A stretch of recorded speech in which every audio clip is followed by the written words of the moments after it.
com vocês, a gente tem mais tempo aqui para aprofundar, mas nós temos só 2 horas, é um tempo bem restrito.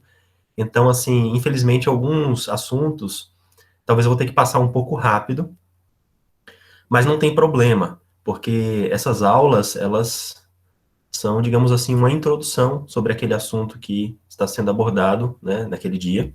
E vocês têm mais materiais para estudar, né, para, enfim, vídeos para assistir, livros, artigos. Isso a gente vai enviando para o grupo de WhatsApp também. Então, eu enviei um artigo de autoria minha e da professora Dália Conrado sobre o ensino de ética para esse grupo, né, de WhatsApp, que eu acredito que ajuda um pouco a entender alguns aspectos dessa aula. Então, na minha apresentação, vou falar sobre ética, valores e virtudes. Vamos fazer uma reflexão aqui juntos, no começo, na primeira parte, que é a maior parte, e depois vou comentar um pouco sobre um método para educar para valores e virtudes. E esse é um método dentre outros métodos possíveis, né? Inclusive, ele pode ficar como uma sugestão para quem quiser construir sua proposta de ensino, né, com base nesse método. Vamos começar antes refletindo um pouco juntos aqui sobre ética, valores e virtudes. E para falar de ética, valores e virtudes, eu acredito que é muito importante muito interessante, que a gente comece com uma reflexão sobre a própria vida.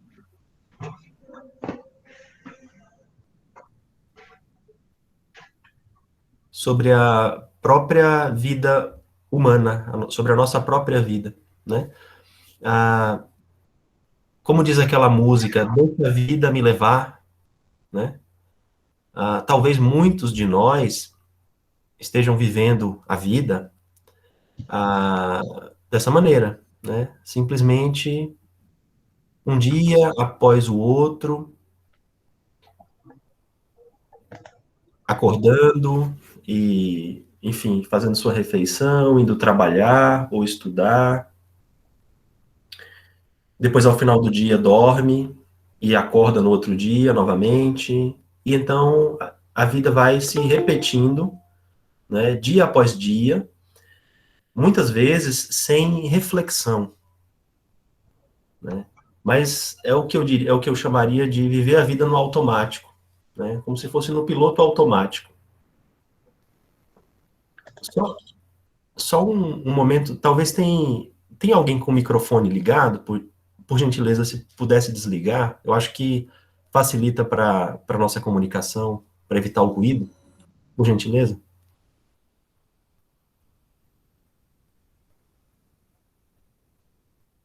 Então, nessa reflexão sobre a nossa própria vida, é importante a gente observar isso, né? Se a gente está vivendo a vida assim no automático, sem pensar muito sobre o que estamos fazendo, sem reflexão, né? Ou se nós estamos, de fato, parando para refletir e se estamos tendo consciência do que nós estamos fazendo. Cada ação, cada pensamento, né? Acho que foi Sócrates que disse, uma vida sem reflexão é uma vida que não vale a pena ser vivida, né? Porque simplesmente o tempo passa e daqui a pouco, né, nós já estamos no final da vida, no leito de morte, e será que ela terá valido a pena? A gente pode pensar, né? E aí eu gostaria de, para continuar essa reflexão, que vai nos levar até a ética, os valores, as virtudes, eu gostaria de fazer uma analogia, de propor uma analogia com um celular de última geração. Então imagine que você comprou um celular de última geração, e você pagou caro por ele. Ele tem funções muito nobres, como, por exemplo, enviar um e-mail, tem uma câmera muito boa, tem muita memória, enfim, um celular muito bom, que pode fazer, que pode realizar funções muito nobres, muito sofisticadas, que é aquilo para o qual ele foi feito. Esse celular foi feito para isso, para essas funções muito nobres, né? Agora imagine que você passa a utilizar esse celular simplesmente como um peso de papel. Você tem uma pilha de papéis na sua mesa e você vai usar ele como peso de papel. O que significa isso? Que nós estamos subutilizando o celular. Ele foi feito para funções muito mais nobres do que simplesmente funcionar como um peso de papel, né? Como peso de papel, poderia usar uma pedra, poderia usar qualquer outro objeto que não tem essas funções tão nobres como o celular, né? Então, a gente pode se comparar de alguma forma ao celular, né?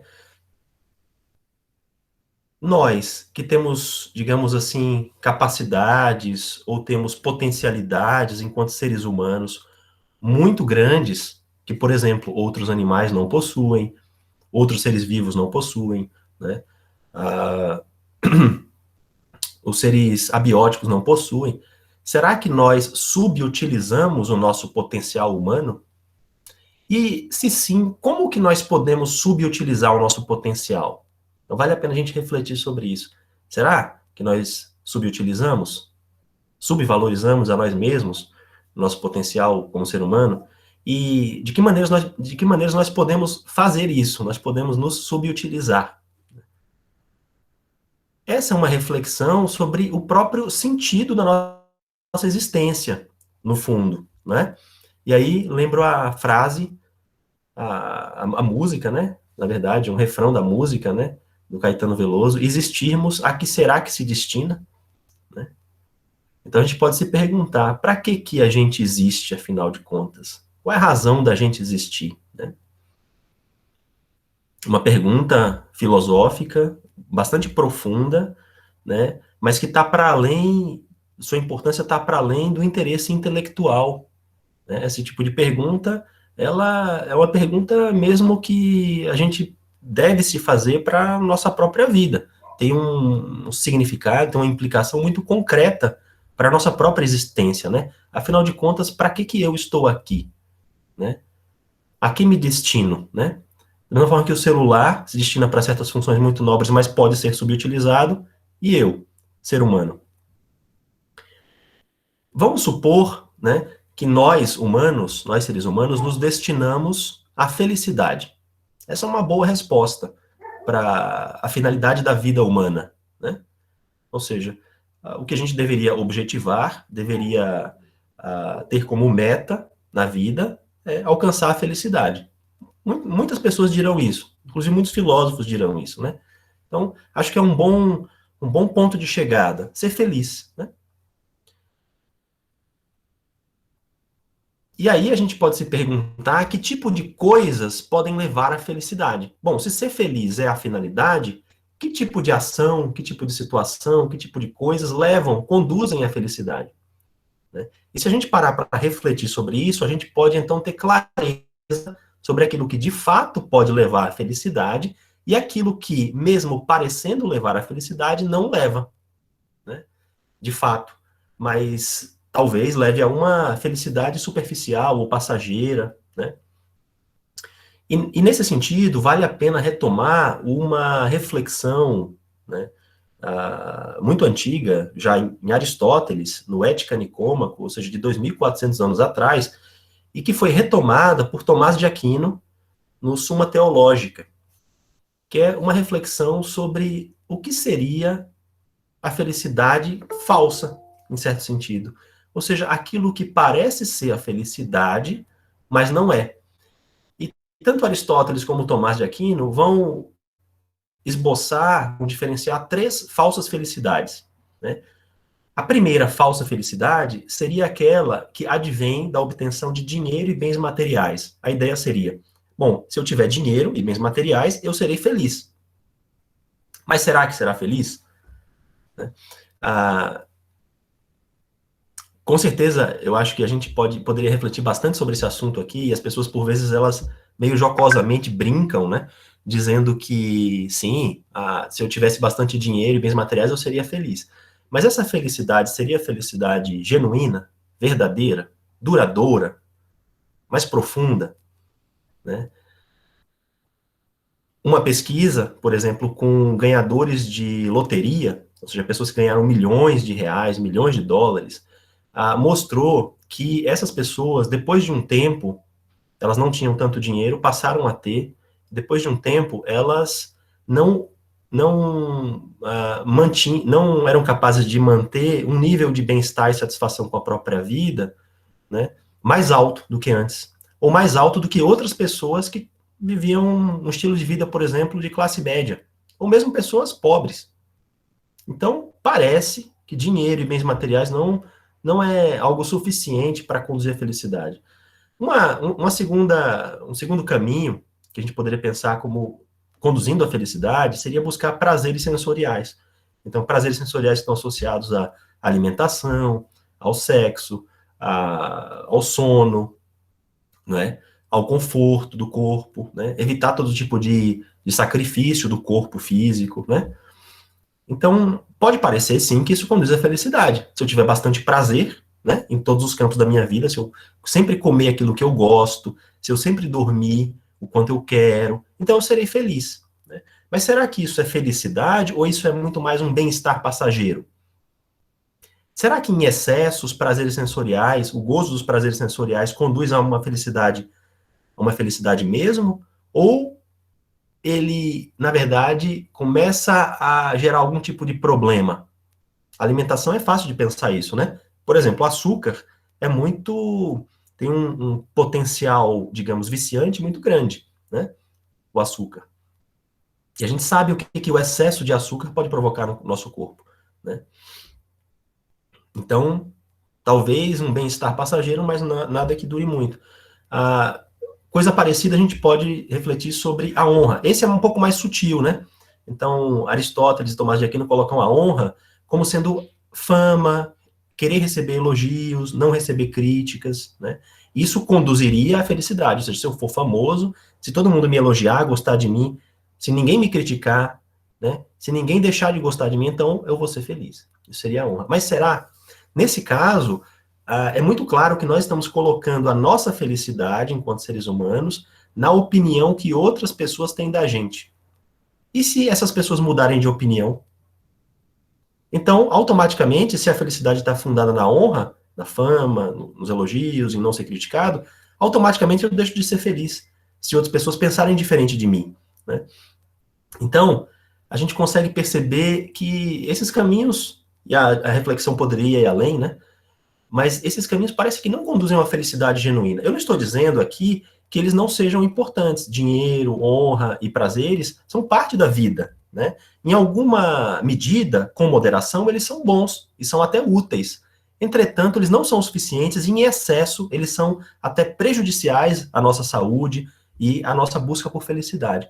E aí, Tomás de Aquino e Aristóteles vão refletir mais e pensar o que poderia, então, gerar felicidade genuína? Não um bem-estar passageiro, né? Mas felicidade genuína, duradoura. E, com base em Aristóteles, Tomás de Aquino vai retomar essa reflexão, né, de ética das virtudes e vai responder claramente a prática das virtudes. Os dois vão dizer isso, né? Então, em termos aristotélicos, seria a prática das virtudes, que Aristóteles chamava de arete, pode ser também traduzido como excelência humana. Ela conduz à felicidade genuína, que é, na verdade, uma tradução para um termo em grego que seria eudaimonia, que é o termo que Aristóteles usava. Eudaimonia significa algo próximo de florescimento humano, da realização do potencial humano de forma plena. Não é bem felicidade, isso é importante dizer, né? E se é felicidade, seria uma felicidade assim bem duradoura, profunda, não um bem-estar passageiro, né? É interessante ver também, pela própria etimologia da palavra em grego, que se aproxima de algo como a realização do nosso verdadeiro espírito. Ou a realização de um eu mais profundo que todos nós temos, em potência, né? Mas que frequentemente, na correria do dia a dia, na vida no automático, não realizamos, não revelamos, né? E quais seriam as virtudes, né? Quais seriam essas virtudes que que poderia nos levar à eudaimonia? Benevolência, sabedoria, coragem, humildade, misericórdia. Então, aqui as listas de virtudes são muitas, a gente vai mandar material, inclusive, para vocês sobre isso, sobre filosofia das virtudes, com, com diversas listas e análises sobre essas virtudes, né? Bem, nessa reflexão, então, sobre a vida, é importante, né, a gente está fazendo uma reflexão mais ampla sobre a vida humana, o propósito da vida humana, é interessante a gente pensar um pouco sobre ética, moral e valores, que está diretamente conectado a tudo isso. E aí a pergunta que a gente precisa fazer, em primeiro lugar, é: o que é ética? Uma concepção de ética é essa: reflexão sobre nossos próprios valores e ações para um aprimoramento da convivência. Isso é uma boa definição de ética, porque ela captura o que há de comum em diferentes filósofos de diferentes períodos históricos, e inclusive de diferentes correntes da filosofia moral.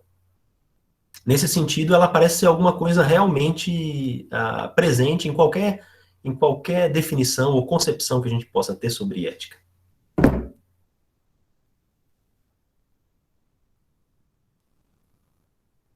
Se o objetivo, então, da ética é aprimorar a convivência, ela existe para isso, a gente precisa refletir sobre que ações são moralmente relevantes.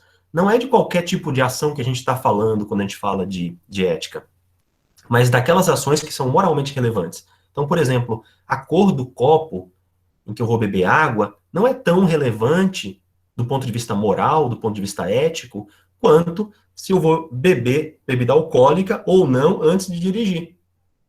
A segunda ação é muito mais relevante moralmente, porque ela tem implicações para aprimorar ou para piorar a convivência, né?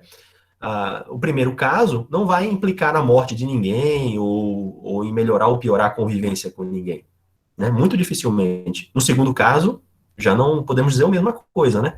Eu posso, por exemplo, cometer um acidente e acabar machucando ou tirando a vida de outras pessoas, né, se fizer uso de bebida alcoólica ao dirigir.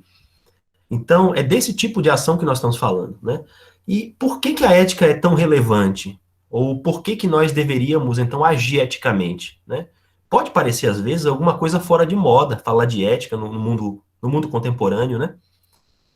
Tão preocupado, todo mundo tão preocupado com dinheiro, todo mundo tão preocupado com ganhar vida, né? Enfim, pode parecer alguma coisa assim antiga, né? Fora de moda, mas nunca, na verdade, nunca foi. E eu acredito que nunca vai deixar de ser algo extremamente relevante. Uma questão, no final das contas, de vida ou morte. A ética, ela surge na espécie humana, né, nas interações entre os membros da espécie humana, como, digamos assim, uma tábua de salvação de nós mesmos enquanto espécie, na medida em que ela representa, para nós, uma superação da violência e da barbárie, uma superação da nossa natureza animal. Nós éramos simplesmente animais em algum momento da nossa evolução biológica, né? Mas, nesse contexto de nossa animalidade, no início de nossa evolução, os conflitos, como que eles eram resolvidos? A gente pode pensar um pouco, como que se resolviam conflitos? Ou mesmo como que a nossa existência se dava, com ou sem conflito, né? Com violência, com barbárie, né? Com assassinato, com estupro, com saque, né? Havia pontos positivos? Possivelmente, uma relação mais próxima com a natureza, né? Com as outras espécies, mas a nossa vida era ditada por regras da natureza, por leis naturais. Em algum momento surge, a partir da interação e a partir de reflexão, ou seja, a partir de autoconsciência, né, que nós já tínhamos, a partir de algum momento surge, então, reflexão sobre valores e ações para melhorar a convivência. Será que nós podemos, talvez lá no passado, algum Homo sapiens sapiens já começou a pensar, será que nós podemos resolver nossos conflitos ou dificuldades não com base em violência, mas com base em diálogo, reflexão e, mais ainda, com base em virtudes, com base em nossas qualidades mais elevadas, né? E essa é a raiz da ética, né? E também da política. Eu não vou falar aqui muito sobre a política, mas ela tá profundamente ligada à ética, né? Uma segunda razão, assim, digamos, mais específica, também é relevante e vale a pena ser mencionada. Tem a ver com a superação do tecnicismo e de uma racionalidade técnica que pode ter consequências desastrosas para a humanidade.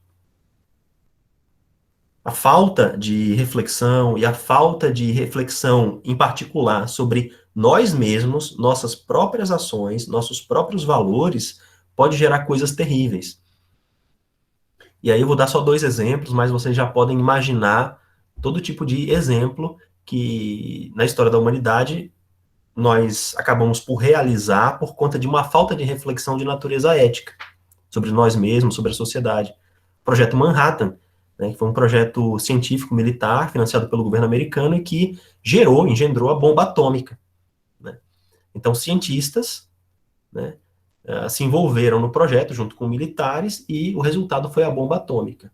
No final do processo, quando a bomba atômica foi lançada no Japão, né, pelos Estados Unidos, e diversos cientistas, incluindo o Einstein, né, se arrependeram profundamente de estar envolvido com esse tipo de situação, né?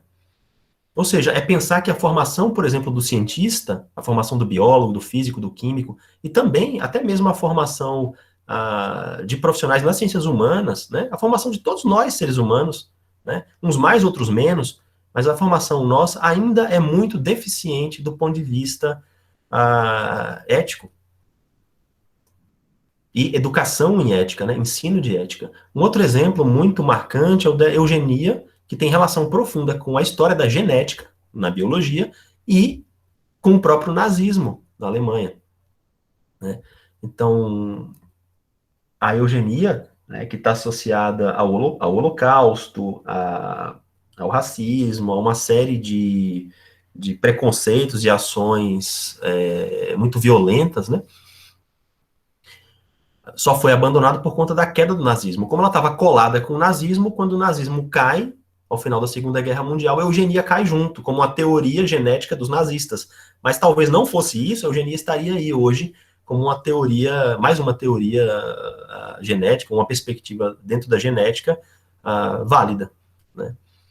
E isso resulta do fato de, muitas vezes, a formação do cientista enfatizar excessivamente, né, ou somente reflexões técnicas, reflexões conceituais, e não reflexões éticas sobre valores, sobre atitudes, sobre o que é certo a ser feito. Né?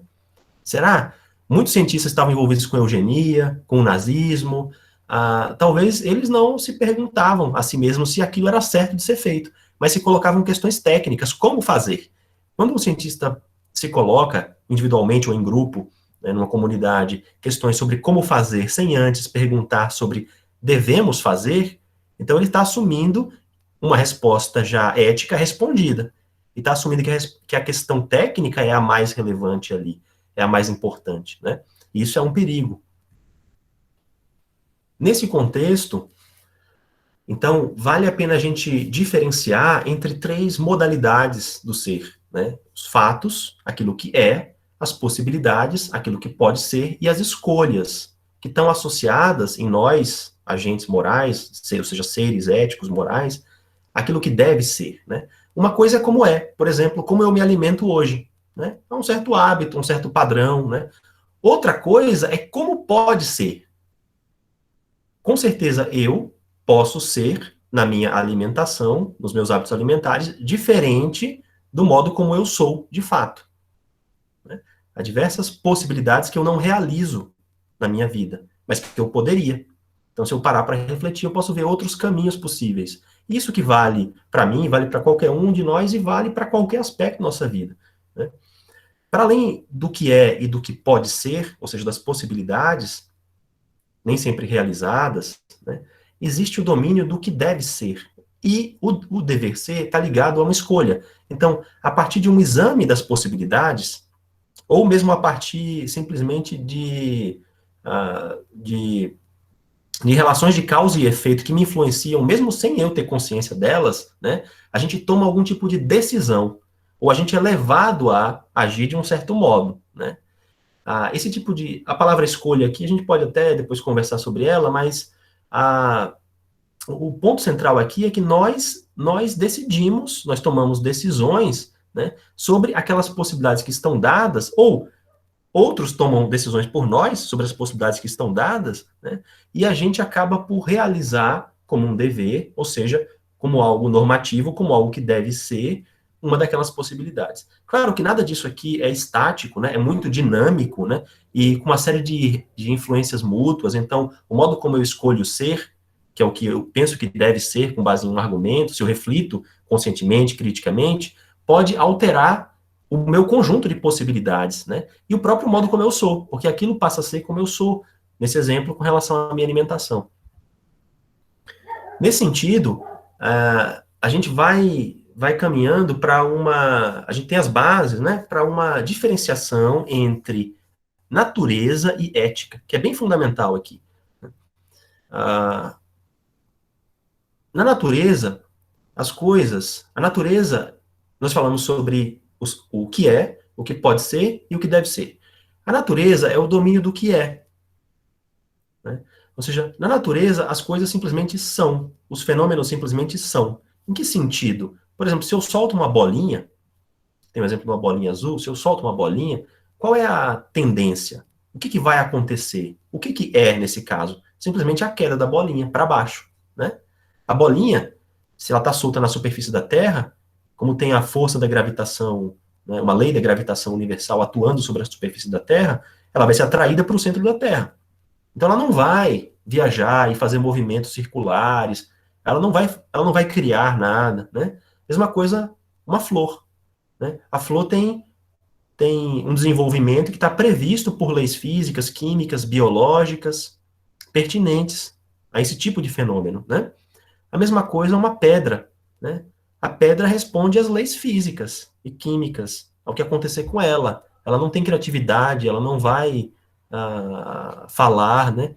E nem mesmo animais, né? Tem essa liberdade de agir de outras formas que, por exemplo, nós encontramos nos seres humanos. Ou seja, quando a gente fala da natureza, a gente está falando do mundo que é e que responde a leis da natureza, as leis da ciência da natureza, né? Ou a padrões da ciência da natureza. Esse mundo é um mundo, de alguma forma, determinado, e a gente pode dizer necessário, ou seja, dadas certas condições de condições iniciais, em que uma causa opera, um certo efeito seguirá necessariamente. De certa forma, a gente pode dizer que esse mundo é um mundo previsível. Agora, por outro lado, o mundo humano, que é o mundo da ética, né? No mundo humano, as coisas são de um jeito, mas elas poderiam ser de muitas outras formas. Ou seja, o mundo humano é o mundo das possibilidades e o mundo do dever, baseado em escolhas, né? Então, aqui, diferentemente do mundo das coisas naturais, é um mundo indeterminado, contingente, né? Diferentemente de um sapinho, quando você nasceu, não estava previsto, né? E não estava absolutamente determinado que você teria que, por exemplo, fazer vestibular para ciências biológicas, né? E talvez algumas pessoas fizeram, outras não, né?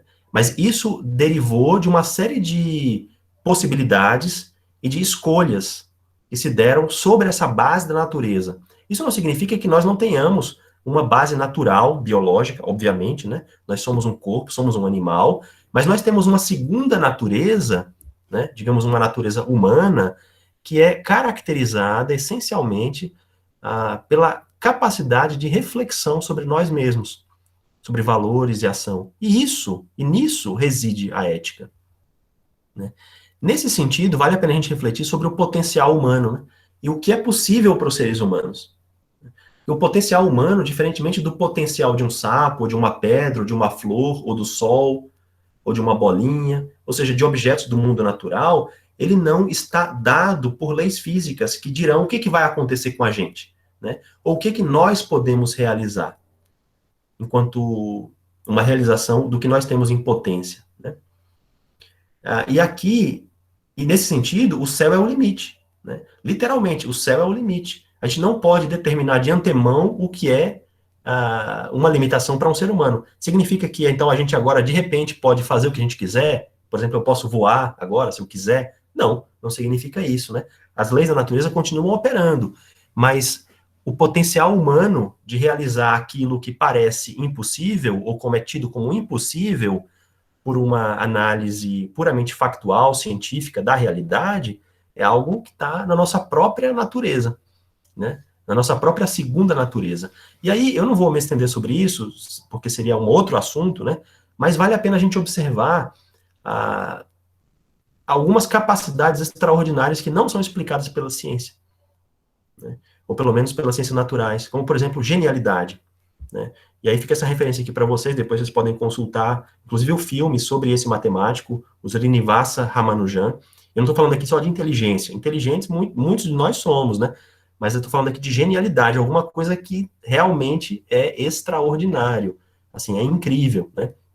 O savantismo, é o exemplo dessa pessoa na Inglaterra, que o savantismo tem a ver com uma capacidade extraordinária, por exemplo, de memorização, ou de tocar um instrumento musical, um piano, assim, algo que está fora da possibilidade de explicação pela psicologia, pela ciência.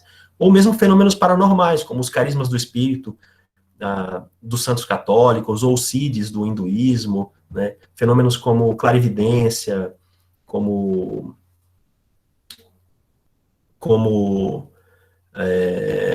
levitação, inclusive, né? Que experiências de quase morte a gente poderia colocar aqui, que é um assunto interessantíssimo, né? Não vai dar para aprofundar, mas a gente precisa observar que o potencial humano não está restrito pela natureza, né?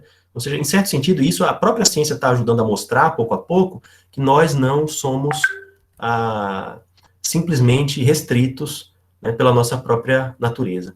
E aí, então, uma reflexão sobre valor, né? Vamos fazer um pouco uma reflexão sobre valor. Eu vou tentar passar agora mais rápido para deixar um tempo para a gente, enfim, conversar melhor depois, né? O que é valor, né? Valor pode ser definido como a importância que você dá a algo. Então, ele pode ser compreendido como grau de importância, positiva ou negativa, atribuído a ações, situações ou entidades por sujeitos humanos. Significa que ele pode ser, então, positivo, negativo, mais ou menos, muito ou pouco, né? O valor, em suma, é o que motiva a agir. É o que nos motiva a agir. A gente não age como age por conta do conhecimento que a gente tem, mas por conta, principalmente, do valor. Essa figura, então, vocês podem ver depois com mais detalhe no artigo que eu mandei para vocês, Ensinando Ética, né? Tem lá, inclusive, a explicação mais detalhada de tudo isso. Aqui eu vou fazer uma apresentação, assim, digamos, mais breve, né? Então, ela apresenta dois eixos do valor. Então, nós temos um esquema com dois eixos do valor. O primeiro eixo do valor diz respeito ao valor da ação humana, e a questão central aqui, então, é como atribuir valor à ação humana, né? E aí, nós temos três perspectivas para atribuição de valor à ação humana, né? A perspectiva da ética das virtudes, da ética deontológica e do utilitarismo. E vou tentar explicar elas aqui de forma bem breve, com base em um exemplo, né? Então, vamos pensar um exemplo de futebol, né? Então, um sujeito que age, a ação e o resultado da ação. Como atribuir valor à ação humana? No caso aqui, a ação do pênalti, de bater o pênalti pelo jogador, né? Para a ética das virtudes, o que importa são as virtudes que orientam a ação, a vida do sujeito. Ou seja, a questão central, ou o critério central, a resposta que seria dada à pergunta como atribuir valor à ação do pênalti, né, de bater pênalti, como dizer se o pênalti foi bem batido ou não, né, a gente faria referência, então, ao que um agente virtuoso faria. Ou seja, se o batedor de pênalti for virtuoso, o que significa ser virtuoso nesse sentido? Ter boa perícia, ter, enfim, todas as habilidades para bater um bom pênalti, né? Então, esse pênalti vai ser bem batido, né?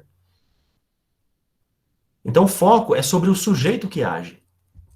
Diferentemente, na ética deontológica, o foco não é sobre o sujeito que age, mas sobre a ação, né? O foco aqui são sobre os princípios que orientam a ação. Então, mais especificamente, um princípio, que é o princípio que foi formulado por Immanuel Kant no começo do século XIX, é o imperativo categórico. Na verdade, essa daqui é uma das formas do imperativo categórico, de que todos devem ser tratados como um fim em si mesmo, e não como um meio para fins alheios a si, né? Então, basicamente aqui, de forma bem simplificada, seria ter, digamos assim, regras para bater um bom pênalti. Então, o critério para dizer se a ação é boa ou não, ou seja, o critério para atribuir valor à ação humana, nesse caso, bater um bom pênalti, seria dado por um conjunto de regras sobre como se bate um bom pênalti. Né? Então, para bater um bom pênalti tem que ter essas regras, essas. Se não cumprir essas regras, mesmo que seja gol, não foi um pênalti bem batido. Ou seja, uma perspectiva mais racional, né, baseada em princípios a priori que orientam a ação. Esses princípios são como regras. Né? Diferentemente dessas outras duas perspectivas, a terceira perspectiva, a utilitarista, vai focar não na ação, nem no sujeito que age, mas sim nas consequências da ação. Ou seja, o que acontece depois da ação vai dizer se a ação foi boa ou não foi. Então, a gente vai olhar para o resultado, o que aconteceu depois. E o critério central do utilitarismo é maximizar o prazer e minimizar a dor para o máximo de envolvidos.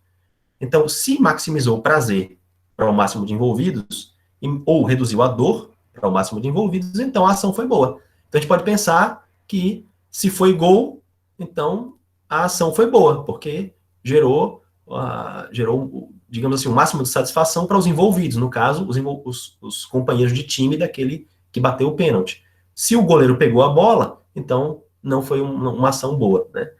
A ação não é avaliada por ela mesma, mas pelos seus resultados. E há uma série de problemas aqui, com todas as três, a gente vai poder aprofundar nisso aqui, mas eu queria chamar a atenção para a importância do foco sobre o sujeito que age, porque ele tem uma precedência tanto lógica quanto ontológica sobre a ação e o resultado da ação.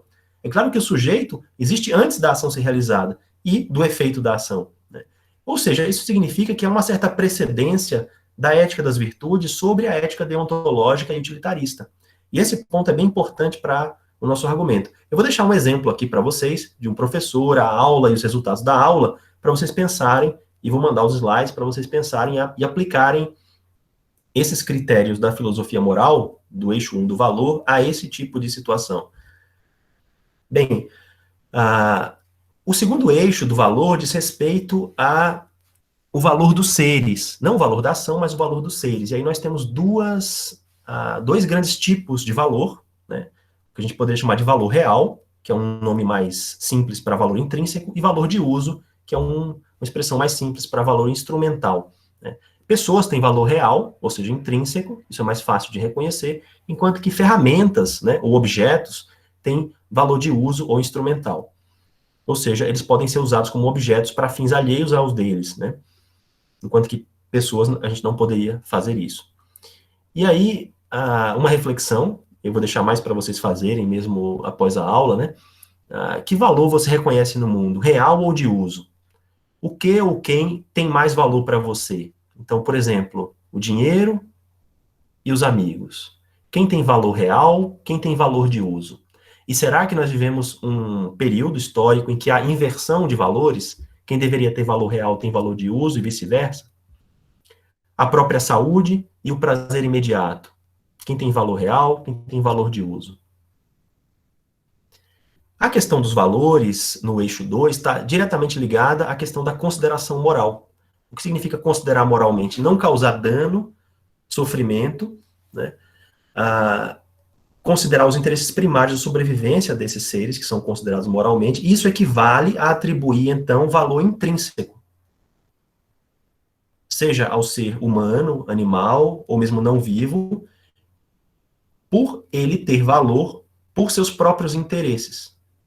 Né? Então, a consideração moral está diretamente ligada à atribuição de valor intrínseco. Se considerar moralmente, não pode atribuir valor instrumental. Isso se concretiza na prática em uma prática de benevolência, ou seja, não agir direta ou indiretamente com violência contra aquele ser. De modo mais simples, a gente pode dizer que respeitar equivale a reconhecer valor real, e isso se concretiza em empatia e cuidado. Né? E aí há várias categorias, né, ou vários níveis de alcance da consideração moral, a depender de quem são aqueles, ou de quais são aqueles, aos quais a gente atribui valor intrínseco. E, portanto, protege de uma ação violenta ou de algum tipo de ação que pode causar injúria ou dano. Né? Então, Para a perspectiva mais restrita, seria só eu mesmo. Então, eu poderia dizer que essa é uma perspectiva egoísta, ou seja, quem tem valor intrínseco, somente eu mesmo. Portanto, somente considero moralmente a mim mesmo. Pode ser um pouco melhor do que isso? Sim, se a gente considerar alguns seres humanos como tendo valor intrínseco. Pode ser melhor do que isso? Sim, se nós consideramos todos os seres humanos como tendo valor intrínseco, mas ainda limitado, né? E podemos ser melhores do que isso? Com certeza, se nós consideramos que todos os seres humanos e os animais também têm valor intrínseco, uma vez que nós temos muitas características em comum com os animais, né? Como, por exemplo, a capacidade de sentir e de sofrer. Essa capacidade, dado que todos temos sistema nervoso bem desenvolvido, ou pelo menos temos algum sistema nervoso, se considerarmos todos os animais, então, essa é uma capacidade compartilhada entre seres humanos e animais. Podemos ir além? Sim, todos os seres vivos. Podemos incluir os seres não vivos também, como rios, montanhas, nuvens, e ter um alcance da consideração moral, da nossa comunidade moral maior, com certeza, uma perspectiva já biocêntrica e ecocêntrica, conjugadas, né? Isso em mais detalhes está no artigo, vocês podem ver, né? Inclusive essa figura. E agora, bem, eu acho que eu nem vou falar agora, porque já deu mais de 40 minutos aqui a minha fala. Eu queria deixar um tempo para a gente poder conversar, mas se for o caso, nas questões, enfim, eu posso falar um pouco mais sobre a questão do método para educar para valores e virtudes, ou seja, como a gente pode aplicar isso na prática, né? E aí queria também ouvir vocês e a gente poder conversar, trocar uma ideia. Tá bem? Então vou ficando por aqui. Muito obrigado. Obrigada, então, professor Ney. E, então, eu peço para o professor Mário Vitor Comar começar a sua parte, né, de explanação, e quem tiver dúvida, aguardar mais um pouquinho, e também pode ir colocando no chat, tá? E depois eu posso também colocar as questões. Obrigada.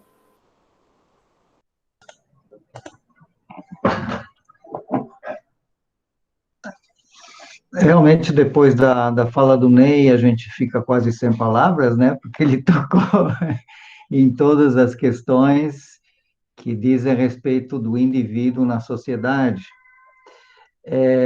Aí eu vou retomar algumas dessas questões, mas também de diferentes pontos de vista, procurando fazer entender alguns processos no qual eu estive envolvido e também estou procurando aqui fazer, colocar a tela à disposição e ver se vocês estão vendo a minha apresentação aqui. Ok, estão vendo o papel, valores da virtude na educação? Sim. Ok, que bom, vocês ensaiaram todo mundo à mesma hora? Muito bom. Então, queria ouvir alguém de vocês dizendo alguma coisa sobre essa imagem.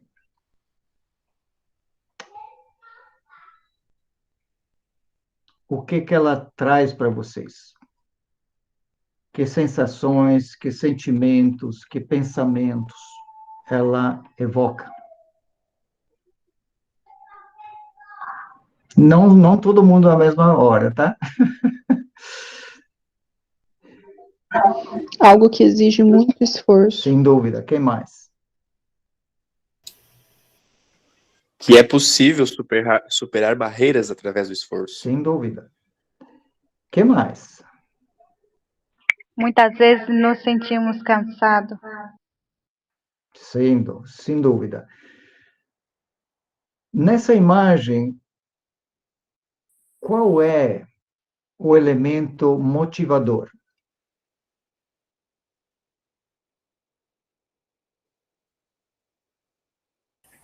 A luz. Ele não A desiste. luz. Sim, pode falar. A luz, fantástico, é isso mesmo. O que mais? O cadeirante não desiste. Sem dúvida. E essa imagem?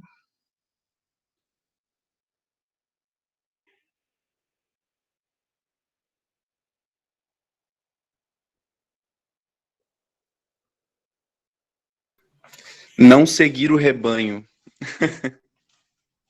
Essa imagem traz uma desconformidade, não nos conformamos com os demais. O que mais, gente? Para mim, representa uma busca por conhecimento. Muito bom, excelente.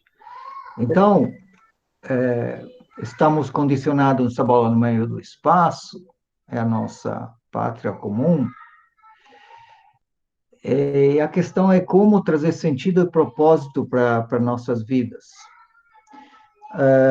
Parte do que o professor Ney começou a falar em relação ao propósito da existência. As perguntas, as grandes perguntas, quem, o que, onde, quando, como, por quê, que coisa, quanto, quantos, quanto tempo, quão longe, o que agora, então o que, por que eu? Aí, uau, tem um osso aí no lugar de tudo isso, né? Ele só está pensando em encher o bucho, basicamente. O que essa imagem evoca para vocês? O que ela traz? Felicidade. É isso aí. Felicidade, né? Quer dizer, os carinha não têm nada, mas eles estão daquele jeito. Então, a felicidade, como o Ney colocou, não está ligada necessariamente a ter coisas, mas a ser algo, né? Quando ele falou sobre a questão da prática das virtudes e a felicidade genuína, que seria essa da harmonia, o espírito, o verdadeiro espírito, né, que traz um desenvolvimento fantástico. Essa flor de lótus, ela é o símbolo que recorre em todas as filosofias orientais, desde a antiguidade até agora.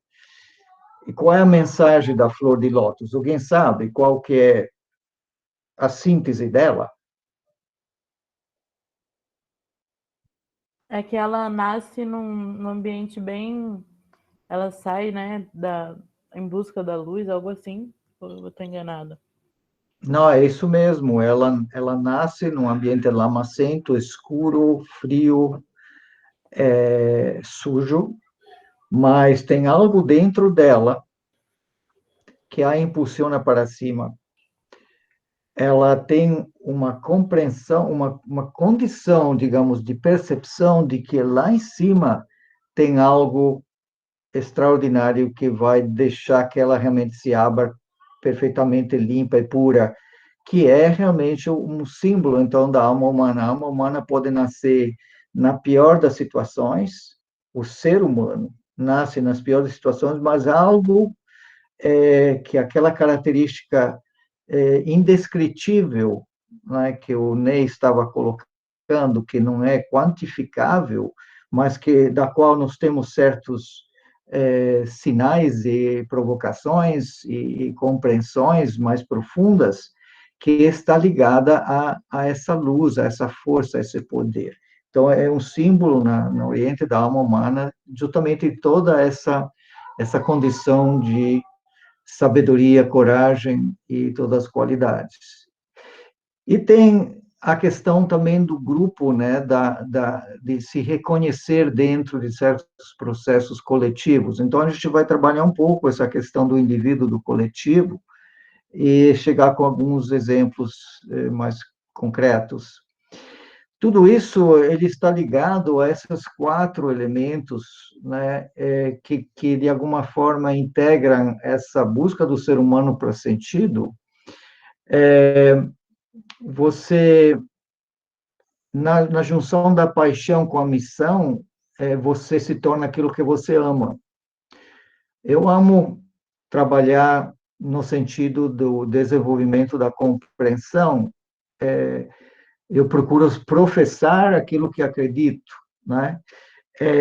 Eu junto a minha paixão, a minha profissão, e aquilo que eu procuro fazer bem se torna realmente uma junção entre a minha paixão e a minha profissão, mas tem também aquilo que o mundo precisa, né? Minha contribuição que junta, então, a minha missão e a minha vocação, ou seja, a minha capacidade.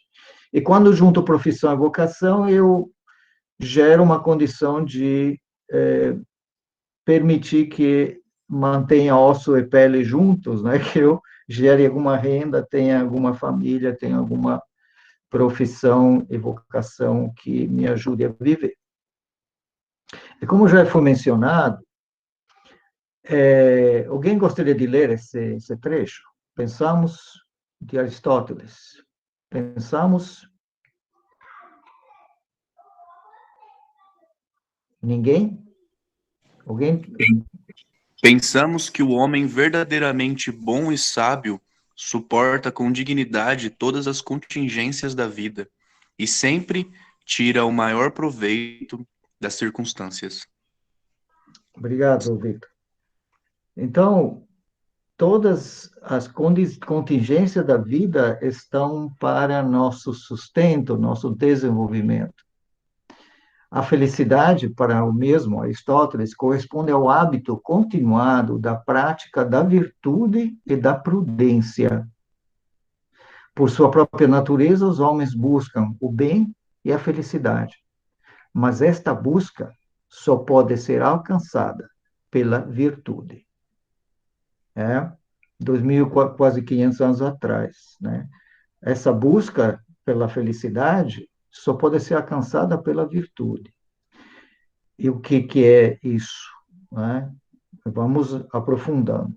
Segundo Confúcio, também quase 2.500 anos atrás, tem 3 métodos para adquirir uma sabedoria, que é a aplicação do conhecimento.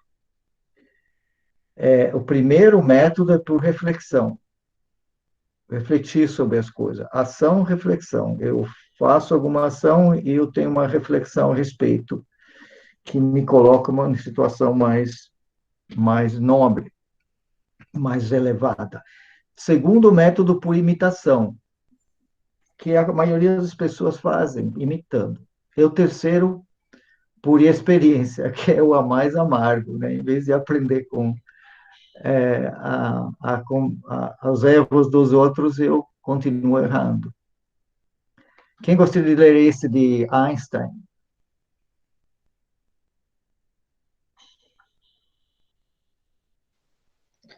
Todas as religiões, artes e ciências são ramos de uma mesma árvore. Todas essas aspirações têm o objetivo de enobrecer a vida do homem, elevando-a da mera esfera da existência física, levando o indivíduo à liberdade.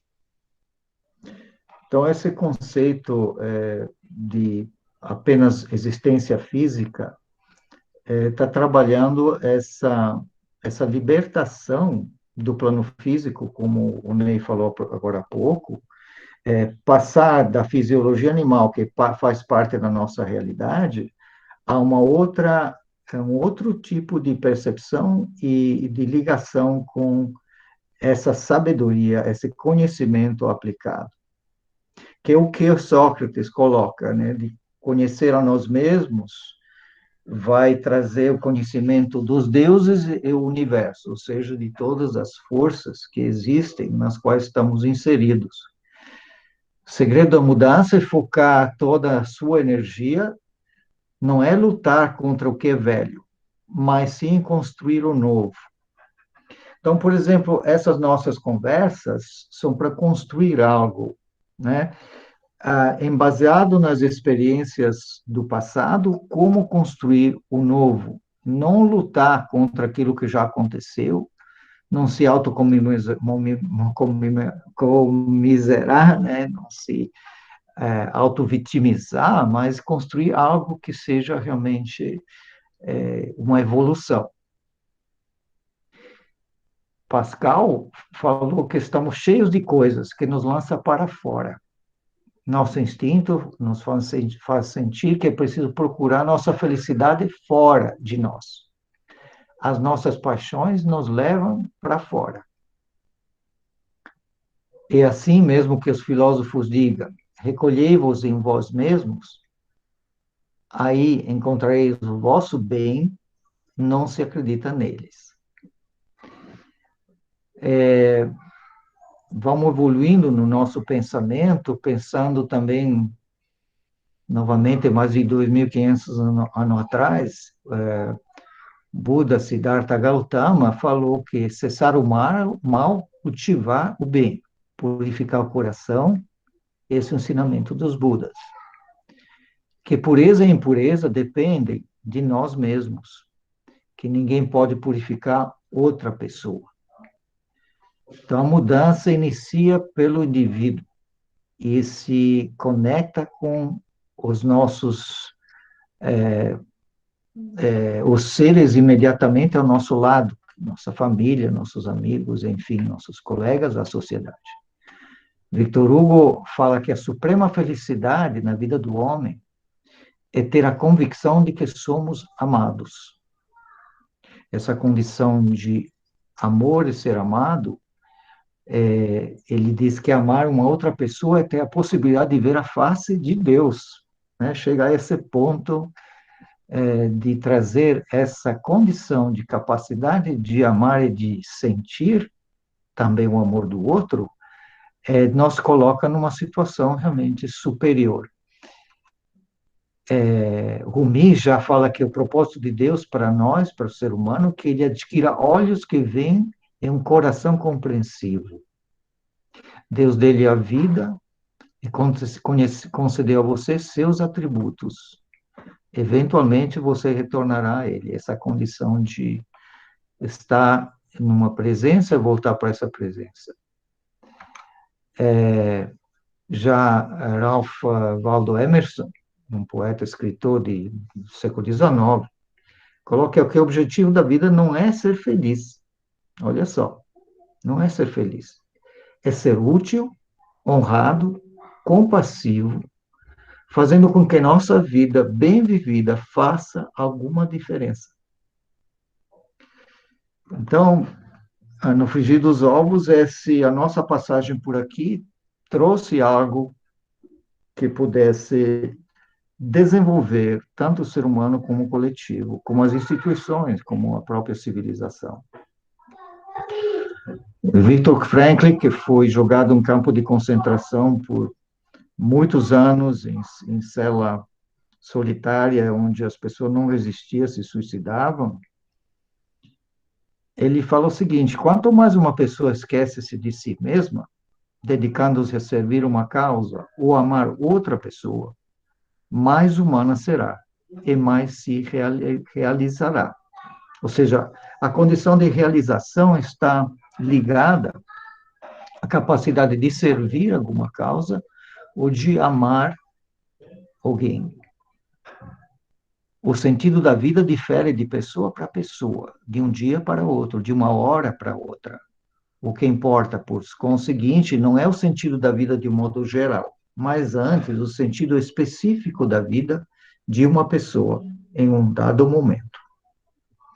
Então, essas são reflexões para trazer essa questão do sentido da vida, segundo Picasso, encontrar nosso talento, enquanto o propósito dela é doar esse talento ao mundo. E cada um de nós tem o seu talento, né? Temos capacidades e inteligências múltiplas, cerca de, pelo menos até agora, umas 19 diferentes tipos de inteligências foram mapeadas, e obviamente tem muito mais. Essa injunção de um grande pensador e uma grande figura, chamado Bahá'u'lláh, Glória de Deus, diz que o Filho do Espírito, uma exortação, possui um coração puro, bondoso e radiante, para que seja tua uma soberania antiga, imperecível e eterna. Soberania, a maior soberania sobre nós mesmos, né? Essa condição de lidar com nossas emoções e colocar elas, as emoções, os nossos pensamentos, numa direção, num vetor que traga realmente a evolução. Segundo o propósito da nossa vida, dessa figura Abdul-Bahá, que significa servo da glória, entrou na prisão com 9 anos, saiu com mais de 60 anos, e torturas constantes ao longo desse tempo, seria adquirir virtudes e alcançar a perfeição. E ele disse que a felicidade e a grandeza, novamente a questão de felicidade, é a grandeza, a posição e o status, a satisfação e a paz de um indivíduo nunca consistiram em sua riqueza pessoal, mas, pelo contrário, em seu caráter excelente, sua elevada determinação, a extensão de sua erudição e sua habilidade para solucionar problemas difíceis.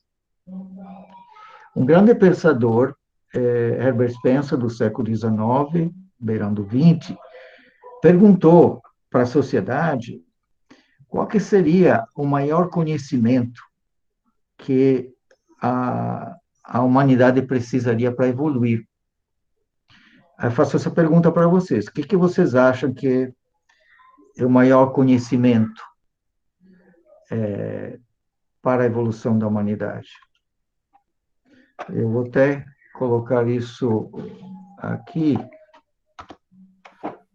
Eu acho que é a integração da humanidade, do ser humano integrado realmente com a natureza, né? É, tipo, buscar a harmonia, sustentabilidade, pode ser também. Mais alguém?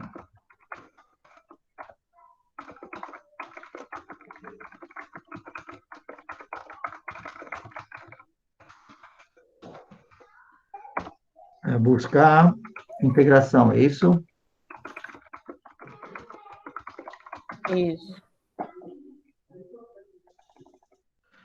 Eu deveria usar algumas técnicas mais bonitas, como aquele whiteboard e tal, mas não tenho. Não tenho disponível. Usar o word art. Sim, seria interessante. Quem dá mais? Buscar integração. Falou muito mais coisas. Você pode repetir mais do que integração? Você falou outras coisas. Não, outras formas de dizer a mesma coisa. É integração com a natureza mesmo, sustentabilidade. É real, né? Tipo, não o que a gente faz, né? Que é colocar o econômico acima do ambiental, não, mas buscar a sustentabilidade no equilíbrio mesmo. Certo. Bom, esse senhor respondeu que o maior conhecimento útil, que seria útil para o desenvolvimento da sociedade, seria a construção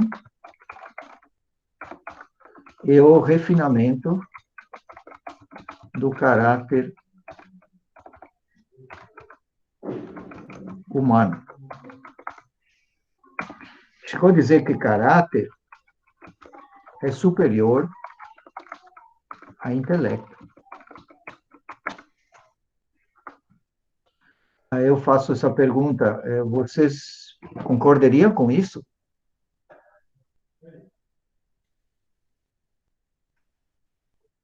O professor Ney esclareceu vários aspectos, né, de que é ética, de que é moralidade, de que é...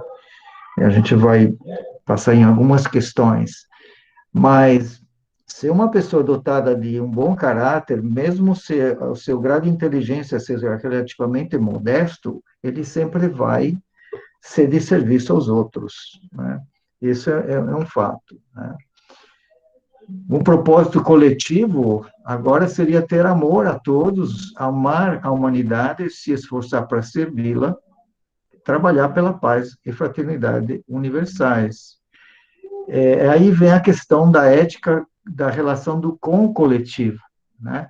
Aquilo que o professor falou, uma reflexão sobre nossos valores e ações para essa questão de como lidar com a nossa vocação, como oferecer nossa paixão para dentro de um sentido de missão.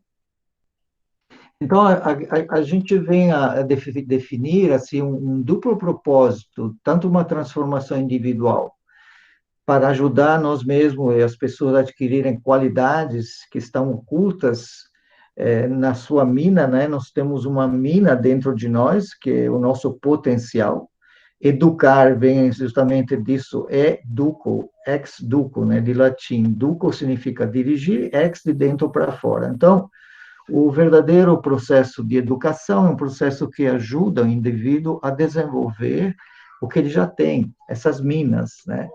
Mas também a transformação coletiva traz ele e o prepara para que possa contribuir para uma criação constante de um processo civilizatório que evolua constantemente, né? Dentro disso, a questão dos eixos de valor e a filosofia moral, né, que estamos apreciando pelos conceitos das éticas normativas da ontologia moral que o professor colocou no seu artigo, e essa questão de a passar do individualismo para um biocentrismo é um aumento do escopo da consideração moral, né, até se dá conta da realidade brutal na qual vivemos, onde a própria infância está sendo ameaçada desde o berço, que a pobreza e privação afeta brutalmente a infância em todo o mundo, e que os organismos econômicos disseminaram a ideia de que a raiz da desigualdade está na diferença da renda dos adultos, enquanto o Unicef demonstra que o berço da desigualdade está na desigualdade do berço, e que é na infância que se constrói a igualdade. Então, o processo educacional, ele precisa considerar esse aspecto intangível, que seria a educação para a transcendência. E dentro disso, uma visão que a gente pode lançar mão é essa visão de um caráter, de uma composição do ser humano como tendo um caráter inato, quer dizer, que nasce com ele, um caráter herdado geneticamente, e um caráter adquirido, que é construído, construindo a personalidade na sociedade, né? Também tem o conceito do Abraham Maslow, né, Introdução à Psicologia do Ser, onde ele fala do caráter congênito, inato, herdado, da individualidade, e o caráter adquirido, que é a personalidade que compõe o ser humano como um todo. E a transcendência estaria ligada a uma questão de visão mais profunda do ser e da sua condição de vivência e de existência, onde não há visão, o povo perece. Isso vem de Salomão ainda nos Provérbios. E a transcendência seria uma ajuda para desprendermos do mundo material e conectarmos com uma dimensão mais profunda do ser, onde a gente vem a perceber uma única alma em todos os corpos, que essa seria a meta de uma verdadeira educação para a transcendência, onde nós olhamos para nós mesmos como células do mesmo corpo. O que nós fazemos para o outro, nós fazemos nós mesmos, porque nós somos também o corpo. Essa é uma coisa tão básica, tão simples, tão lógica, tão matemática, que se nós somos células do mesmo organismo, que são o mesmo organismo. Essa é uma, mas que tem que ser construída. Então,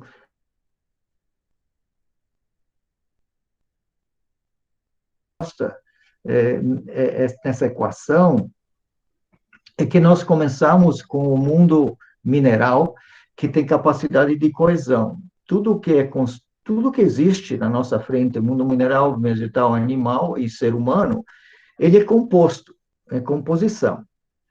Então, no mundo mineral tem a coesão. No mundo vegetal já tem coesão mais crescimento. No mundo animal temos coesão, crescimento, mas também sentidos.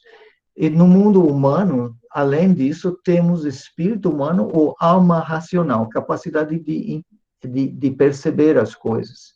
Enquanto os animais têm poderes inexistentes no reino vegetal, como visão e audição, tem uma distinção clara entre eles. Da mesma forma, o ser humano possui poderes e características inexistentes no animal. É evidente que a maior diferença não está no aspecto físico nem nos sentidos. Se o Graham Bell, que inventou o telefone, isso não foi através do sentido, mas um dom é um poder superior a esses sentidos. Esse poder emana de uma realidade exclusiva ao ser humano, que nós chamamos de espírito humano, que é oriundo de uma dimensão superior da existência, essa transcendência que a gente busca entender e praticar ou desenvolver. Então, Em relação à natureza humana, essa questão de ética e natureza, existem duas correntes de pensamento quanto a essa natureza. Uma que considera o ser humano uma espécie animal inteligente, preso num quadro de instintos que justifica seu comportamento em determinadas situações, territorialidade, sexualidade, competição, etc. E esses se associa à teoria evolucionista, defendendo a tese que a espécie humana se deriva dos animais através de uma cadeia de ramificações e modificações das espécies. Esse é um fato concreto, não estamos negando a visão evolucionista, mas a outra corrente, que é assim, diametralmente oposta a essa, é que considera o ser humano independente e distinto de outros seres. Embora tenha algumas faculdades e sentidos em comum com os animais, também possui poderes completamente inexistentes em qualquer outra espécie. O poder que compreende a realidade das coisas, leva à descoberta das coisas visíveis e invisíveis. Uma linha de pensamento que não exclui a ideia de evolução, admitindo que o homem fisicamente passou por estágios antes de chegar ao estado atual, porém sempre manteve sua distinção. O ser humano poderia ter tido a aparência completamente diferente que tem hoje, obviamente, mas a si mesmo é detentor de todas as potencialidades que ora se manifesta nele. Uma coisa interessante é que as populações tradicionais não veem o ser humano como o dono do pedaço, mas eles veem a gente como um agente, um guardião da realidade, né? E no caso desses ensinamentos que eu estou trazendo aqui, que é a visão Bahá'í, nós temos a visão de que, da mesma forma que a célula do cérebro que está no feto, inicialmente, nas primeiras divisões celulares, ela que comanda todo o desenvolvimento do feto. Ela sempre foi célula do cérebro. E ela comanda todo o processo e organiza. Essa função de organização, essa função de cooperação com o todo, de guardiania, o ser humano realmente perdeu em termos gerais, embora as populações tradicionais ainda mantenham muito dessa capacidade. Então, o processo completo de educação deve conduzir paralelamente o desenvolvimento de capacidades físicas, intelectuais e espirituais. Então, é uma educação material, humana, espiritual, como o ser humano também é dotado de corpo, de mente e de espírito, que é essa condição de transcendência muito assim, impossível de ser traduzida em palavras, porque ela está ligada a uma realidade que realmente supera a nossa capacidade intelectual de compreensão. Por isso, cada uma dessas três espécies de educação é indispensável para se ter uma plena realização do ser humano, bem como do progresso coletivo e social. Então, a educação das crianças, as qualidades delas já estão inerentes nela, né? A pergunta como a criança tem esses aspectos materiais, intelectuais, espirituais, onde estaria essa mina de joias, né? Não reside no corpo. A mente é o poder do espírito, é a luz que dele irradia, e o serve como instrumento de pesquisa. Então, a mente também é um meio, não é necessariamente um fim da realidade humana. É, de fato, a questão do espírito, a transcendência, que contém a maior riqueza do ser humano. E a inteligência deve servir como instrumento para encontrar suas joias, que jazem ocultas no seu interior. Então, uma educação transcendente se preocupa com essa condição de descoberta, né, dessas joias entesouradas. Então, nós temos três questões: educação material, saúde, corpo, higiene, alimentação, intelectual, desenvolvimento dos poderes mentais, execução de artes, ofícios, ciência, governança, meios de sustento, a educação agora sim, espiritual, para transmitir conhecimento sobre a existência de uma realidade superior que chamamos de Deus, o autoconhecimento, as leis espirituais, o desenvolvimento de virtudes e os objetivos da criação, a final da vida no plano material, que é trazer uma civilização que sempre evolui. E aí, quando nós chegamos aos fatos, como pode ser e como deveria ser, né, esses fatos, possibilidades e escolhas, nós encontramos alguns pensadores, como Stephen Covey, que fala que a fortaleza de caráter e a independência são os cimentos de uma autêntica e eficaz interação com os outros. Então, ele fala novamente a questão do caráter, e a independência de visão e compreensão das nossas qualidades e potenciais que podem trazer realmente nessa questão. Para ele, o desafio consiste em ser uma luz, não um juiz, em ser um modelo, não um crítico. Então, realmente, a questão básica é realmente procurar ser melhor constantemente, para que a gente possa se tornar um exemplo de vida, né, dentro das nossas possibilidades.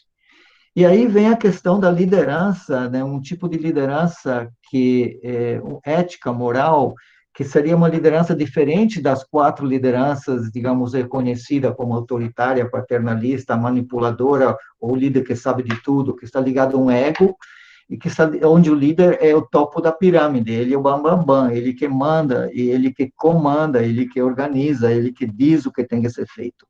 Nós temos que passar a um conceito de liderança de serviço, onde essas qualidades da independência de pensamento, né, nessa questão da autenticidade, de uma autêntica interação com outros, seja a serviço. Então, o líder, na verdade, está na base, e ele está numa postura, basicamente, de humildade perante a população que ele pretende servir. E aqui só uma brincadeirinha, né? Quando a gente olha para uma situação determinada, a gente está sempre olhando para a competição, a gente está sempre, né, olhando para o outro lado, mas, na verdade, a gente precisa encontrar um caminho para se trabalhar em conjunto. Algumas questões de liderança, o Garner, por exemplo, trabalha esse conceito de líder motivador, que sabe canalizar motivações que já existem, persegue fins comuns, rompe as cadeias do hábito e dos procedimentos de rotina, né? Já tem um líder afirmador de valores, que reconstrui valores, que estão falando dessa questão de valores, né? Consciente de que uma organização com valores vivos é uma visão compartilhada que estão procurando desenvolver nesse curso, conta com potentes poderes de regeneração, né? De trazer uma nova primavera na nossa vida, né? Uma condição realmente de alegria interior. O líder que mantém a coesão social, que sabe alcançar um nível de unidade com que se possa trabalhar, né? Que a gente vai trabalhar em conjunto em vários aspectos, né? E que esse é um requerimento básico, a confiança mútua nesse esforço coletivo. E, finalmente, o líder é renovador, que sabe liberar o talento e a energia das pessoas. Aquela questão da ex-duco, né, da educação, do desenvolver dentro para fora esse potencial, envolvendo as pessoas em tomada de decisão, otorgando-lhes poder com relação ao projeto, fazendo-os sentir membros responsáveis e oferecendo trabalho desafiadores que estimulem a aprendizagem, que é o que estamos pretendendo. Então, os princípios fundamentais que argumentam esse processo, que definem, né, esse caminho, como a retidão, que é caráter, a equidade, quer dizer, trabalhar essa visão de justiça, a honestidade, a confiança, permite que tanto o indivíduo se transforme, como também as relações humanas e organizações desenvolvam. O fato de fundamentar nossas vidas em princípios corretos é a chave para o desenvolvimento de um poder interior. Ou seja, isso retoma todas aquelas questões que nós falamos agora há pouco. Quanto tempo tenho, Dália, ainda? Mais 5 minutos. Ok, para então... começar a finalizar. Tá. Então, algumas características da liderança, eu vou mandar essa coisa, não vou ler todas, mas são muitas, né? E todas elas têm que ser treinadas, né? Capacidade de diálogo, percepção, virtuosismo, desprendimento, né? Só porque a gente tem uma ideia, não achar que essa ideia tem que ser, a qualquer jeito, né? Promovida por todos, que tenha automotivação, que tenha essa capacidade de integrar o grupo, de organizar as coisas, que tenha justiça, que tenha honestidade, que tenha altruísmo, né? Aqui é um pensamento mais dos ensinamentos barrais, né, do testemunho. Oh, meu Deus, de que tu me criaste, para quê? Para te conhecer e amar. Esse conhecimento não é algo abstrato, ele se define no amor, que é efetivamente a ação moral e social exercida pelo indivíduo na sociedade. Então, amar não é um conceito vazio, é um poder de transformação individual e coletiva que inicia com a compreensão do indivíduo que a sua criação, eu sou criacionista, admito isso, tranquilamente. Não consigo ver um relógio sem um artífice daquele relógio, não consigo contemplar uma biosfera com características tão incríveis, né, que nós estamos aqui usufruindo dela e não reconhecendo, basicamente, o quanto ela está estruturada e maravilhosamente costurada. Não pode tudo isso existir ao caso, tem que ser algo realmente que tenha realmente alguma realidade, né? O homem foi criado para levar avante uma civilização em constante evolução. Isso é também uma questão clara. Se a sociedade humana hoje está na confusão atual, se está no buraco, é porque nós temos o livre-arbítrio coletivo e que nós, né, desenvolvemos nesses milhares e milhões de anos de existência. Homo sapiens tem 200, 300 mil anos. O Homo erectus tem quase 4 milhões de anos. A nossa esferinha, a nossa terrinha tem 5 bilhões por aí, né? Então, a gente está no final da evolução de tudo isso, mas estamos num processo ainda extremamente evolutivo, né? Nós temos uma dupla responsabilidade moral, reconhecer e buscar a verdade que nos satisfaz intelectualmente, moralmente, e interiormente e também espiritualmente, e aplicar essa verdade em todos os aspectos da vida. Então, uma verdade real que existe, uma verdade ideal, é uma busca, né? E, enquanto a natureza humana pode ser racista, determinista, pecadora no sentido de realmente se desviar de princípios básicos, né, de interação, ou pode chegar a uma nobreza, depende também dela conseguir ser servida das necessidades essenciais e básicas, as vitais, as emocionais, as afetivas, as psicológicas e também as espirituais, como a questão da transcendência, da tomada de decisões baseada em princípios éticos, ser responsável pelas suas escolhas morais e o desenvolvimento das virtudes. Então, está batendo com aquela condição que não é somente a necessidade básica vitais ou psicológicas ou afetivas, mas também são necessidades ligadas a essa outra condição que chamamos de transcendente, que está acima da nossa capacidade de entender. Então, como atribuir valor à ação humana, essa questão que foi colocada pelo Sonei, o sujeito que age, a apropriação é resultado da ação. Uma historinha do mundo na natureza, a história dos gansos. Quando eles vão ver, uma velocidade 70% maior do que se estivesse sozinho. Começa por aí. Eles trabalham em equipe. Então, o trabalho em equipe tem esse resultado. Quando estiver no ápice do V, se ele se cansa, ele passa para trás da formação. Outro se adianta para assumir a ponta. Então, eles partilham uma liderança.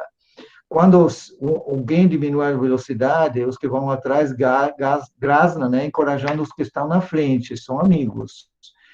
Um deles, por doença, fraqueza, sai da formação, o outro se junta a ele, passando a ajudá-lo e protegê-lo. Eles são solidários. Assim por diante. Qualquer instante podemos estar sendo indicados para liderar o grupo. Assim, se manter no comando, mesmo as pressões, o cansaço do dia a dia, e mostrar compaixão e carinho afetivo para o nosso semelhante, uma virtude que precisamos, né? Temos que lembrar que é uma recompensa trabalhar em conjunto, um desafio, um privilégio ser membro do grupo. Alguns conceitos básicos agora que verdadeiramente homem que hoje se dedica ao serviço da humanidade inteira, quer dizer, a Terra é um país, uma das seus cidadãos, estamos em outro momento da nossa jornada, né, nesse mundo. Bem-aventurado e feliz aquele que se levanta para promover os melhores interesses dos povos e raças da Terra. Que não se valoria quem ama seu próprio país, mas sim quem ama o mundo inteiro. Então, essa questão de pátria já é uma coisa que a gente precisa evoluir. Agora, essa questão de valor real, valor de uso, o método para educar valores, Eu estou trabalhando com um programa de empoderamento espiritual de pré-jovens, a questão da transformação em sentido da transcendência para serviço. A transformação que vai ocorrer no funcionamento da sociedade dependerá, com certeza, em grande medida, da eficácia dos preparativos que os jovens fazem para o mundo que eles herdarão. Essa instituição que ajuda o desenvolvimento da comunidade Bahá'í a nível mundial é chamada Casa Universal de Justiça.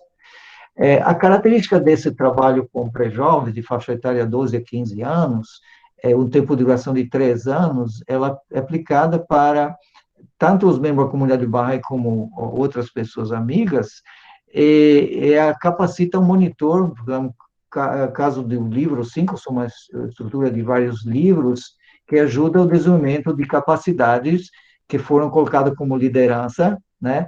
Um grupo que responde à transformação da sociedade com entusiasmo e alegria, com características especiais, não são mais crianças, que esses pré-jovens já estão entre sendo criança e chegando à juventude, um período de força, vigor, escolhas importantes, tem entusiasmo, senso de justiça aguçado, tendência ao altruísmo, desejo de aprendizado, entre várias características. Esse programa ajuda a desenvolver e adotar metas sublimes, inspiradas em pensamento nobre, desenvolver qualidades e habilidades, que é uma vida de serviço para a humanidade requer. Facilita a passagem para a idade da maturidade, que é de 15 anos, segundo o nosso entendimento, ajuda a que eles formem sua identidade. Coloca uma conversa edificante com seus pares, cria um senso de pertencimento, satisfaz sua necessidade da característica do verniz, cria um ambiente de amor, apoio e respeito, facilitando o autoconhecimento, encontrando respostas às suas questões mais pessoais. Capacidade de expressão desenvolvida, questões morais na tomada de decisões, identifica ações morais nos discursos e ações, tem vários processos, tem vários livros, tem vários níveis. Esse é um programa cujo desafio maior é apoiar o jovem a desenvolver percepção espiritual, entender as implicações dos ensinamentos e princípios dentro do seu meio social e desenvolver um forte senso de propósito que pode ser canalizado para serviço à comunidade. Então, esse é um exemplo. A transformação que vai ocorrer no funcionamento da sociedade dependerá, com certeza, em grande medida, da eficácia dos preparativos que os jovens fazem para o mundo que eles herdarão. Esse é um trabalho que nós desenvolvemos no nosso instituto. Nós trabalhamos com 120 professores da rede pública, um curso de aprimoramento pessoal gerencial do Instituto do Meio Ambiente. E aqui é um depoimento muito interessante desse curso, chamado Arte de Viver. Ele disse assim: não esperava que o curso me trouxesse tantos benefícios como trouxe. Acreditava ser apenas um outro curso. Entretanto, saio daqui com uma bagagem maravilhosa, mais leve, com concepções que me ajudaram a me autoconhecer internamente e emocionalmente. Os valores e virtudes desabrochados me fizeram crescer. Isso eu percebi nesta semana de intervalos que tivemos para o próximo encontro. Acredito que a partir de agora, ou melhor dizendo, da semana passada, vou conduzir minha vida diferentemente, aproveitando da melhor forma possível e ajudando todas aquelas pessoas que estão direta e indiretamente ligadas a mim. Wagner Cristaldo, biólogo. Basicamente isso. Eu agradeço a paciência. Como queremos ter um diálogo a partir dessas nossas conversas, dessas nossas apresentações iniciais, eu passo a palavra, então, para a coordenadora, a moderadora, para a gente poder entrar em algumas perguntas e um processo de aumento da nossa capacidade de entendimento e aplicação desse entendimento na nossa vida do dia a dia. Obrigado, então, agradeço. Obrigada, professor Vitor. Eu vou, então, aqui interromper a gravação, né, para que nós possamos começar a parte das questões,